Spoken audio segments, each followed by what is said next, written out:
आता आपण उरली वॅक्स कॅन्डल जी आहे त्यामध्ये आपण वॅक्स टाकून त्याला मेल्ट करून ठेवलं होतं. हे पूर्णपणे ड्राय झालं आहे. त्यानंतर आपल्याला हे कॅन्डल गिफ्टिंगसाठी किंवा दिवाळीसाठी डेकोरेट करायचं आहे.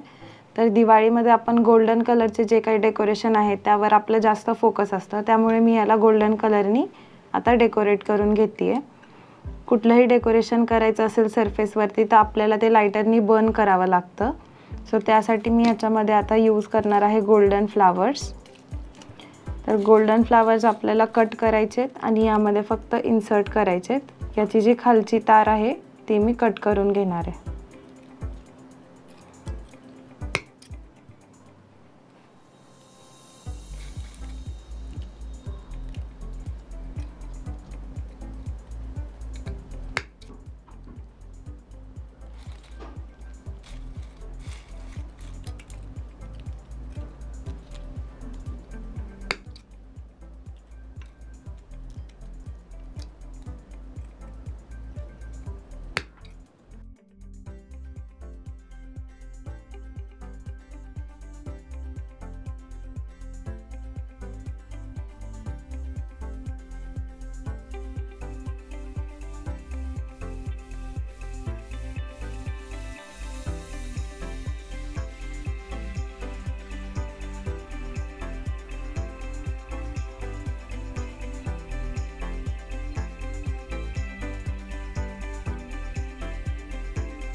कॅन्डल डेकोरेशनसाठी मी सगळे फ्लावर्स इथे कट करून घेतले.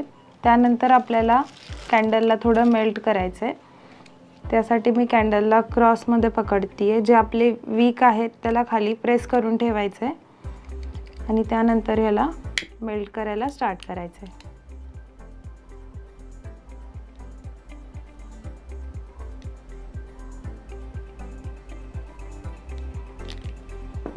जेव्हा आपली कॅन्डल मेल्ट होते त्यावेळेस लगेच आपल्याला ह्याच्या आतमध्ये जे काही आपलं डेकोरेशनचं मटेरियल असेल, रोज किंवा पर्ल्स काही, ते टाकायचं आहे. यामध्ये आपल्या रोजला खाली थोडी स्टिक आहे, सो त्यासाठी मी इथे निडलनी होल करून घेणार आहे आणि नंतर याला आतमध्ये फिक्स करणार आहे.